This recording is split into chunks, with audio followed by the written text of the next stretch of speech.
I think as a fan, you have to welcome what we've seen over the past year or so with the fights that are being made. It's hard to sort of disagree with the fights that we're seeing, not just on the huge shows out in Riyadh, but sort of week to week. I think uh, the fights over in LA and what we're going to see in Wembley in just over a month's time, those sort of events, not just the main events, but the undercard as well. They would have been separate cards, and maybe we'd have seen them split over the place of maybe 6 to 9 months. But we've got these big fights on the same cards, and it's really hard to argue with what we're seeing as a boxing fan now. The next big step for him is, as you say, to make that Tyson Fury versus Anthony Joshua fight. Many have tried, and they've all failed so far. The extra ingredient as such is the additional payment that they will be receiving. You'd imagine that the paychecks that would be received by AJ, should he come through Daniel Dubois, and Tyson Fury, should he defeat Alexander Usyk, would be absolutely astronomical and far bigger than they would have been just over a year ago when we were a little bit closer to making that fight. So maybe that extra ingredient is there. Maybe the fact that Frank Warren and Eddie Hearn seem to be on terms of making fights, good terms maybe.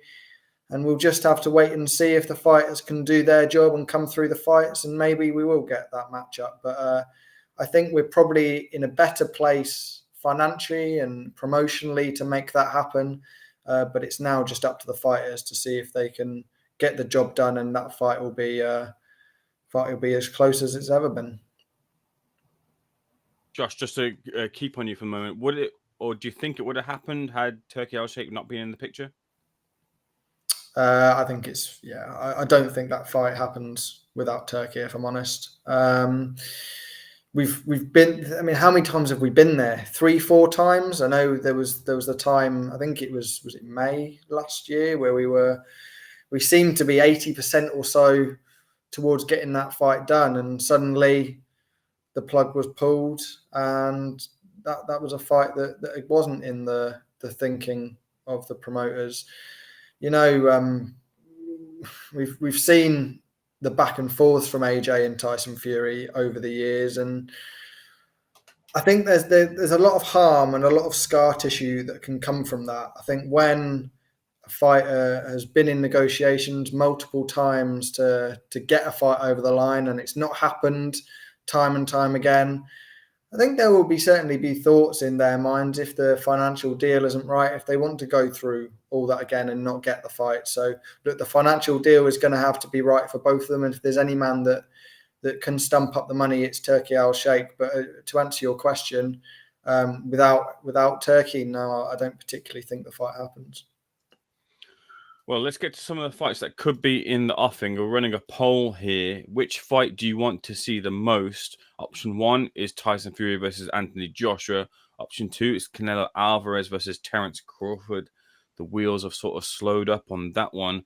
The other fight is Jonathan Davis versus Devin Haney, or another fight. And if you're picking this option for another fight, let us know in the comments as to what fight that is that you want to see that we've not listed there.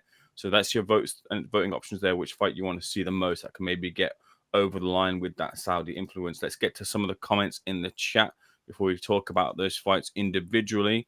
We have here in the chat, scrolling up all the way to the top. Mind me one moment. Fury's legs have gone, says Michael M. Johnny told me. Johnny who? Gotta be more specific than just Johnny. Richard Stony Island, I wonder what he wears.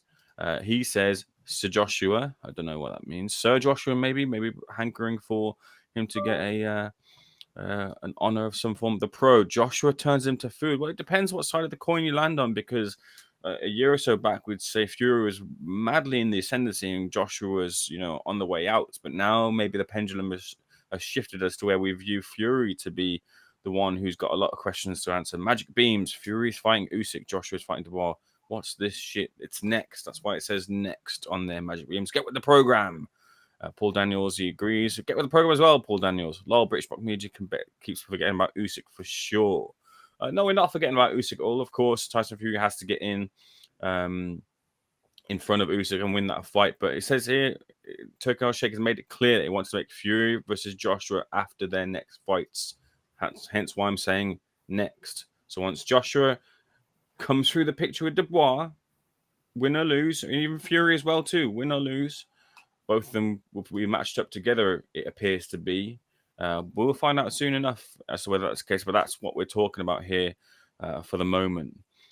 DB Cooper One says, this is nothing new. Turkey has said for ages wants AJ versus Fury, regardless of the Fury versus Usyk rematch outcome. It's interesting as to why Fury versus AJ has always been that diamond for any promoter or any manager to push forward to, a fight that fighters understand is that top level fight that they want to see. And Turkey's recognised that that's the crown jewel, but pending for Usyk's thoughts, who wonders where he's in the mix as to what his next option is, what his big fight is after that. It probably is another dance with a Fury, another dance with Anthony Joshua, because the comers at heavyweight aren't quite there right now, or maybe dropping back down to, as he said before, cruiserweight to claim the cruiserweight undisputed titles again. That big fight isn't quite there. We've seen it with Usyk now, but we've never seen Joshua versus Fury. Let's hope we don't get it too late. Luke 1999 is with the program. AJ knocks out Fury within 6 rounds. Do you guys agree? Let me know. Amazed how idiots above don't know the context of the title. Keep up. Appreciate you saying that, DB Cooper One. Let's play with that quickly though. Josh, Fury versus AJ. Who are you favouring at the moment? It's a real tough one at the moment on the back of their recent performances. The form obviously favours Anthony Joshua, but you've got to look at the opponents that are in that recent form. Otto Wallin, albeit a very good fighter, but he's not really a world beater. Francis Ngannou's not a boxer. Robert Helenius. I mean, if he beats Daniel Dubois convincingly, then I think there's certainly a case to pick him to beat Tyson Fury.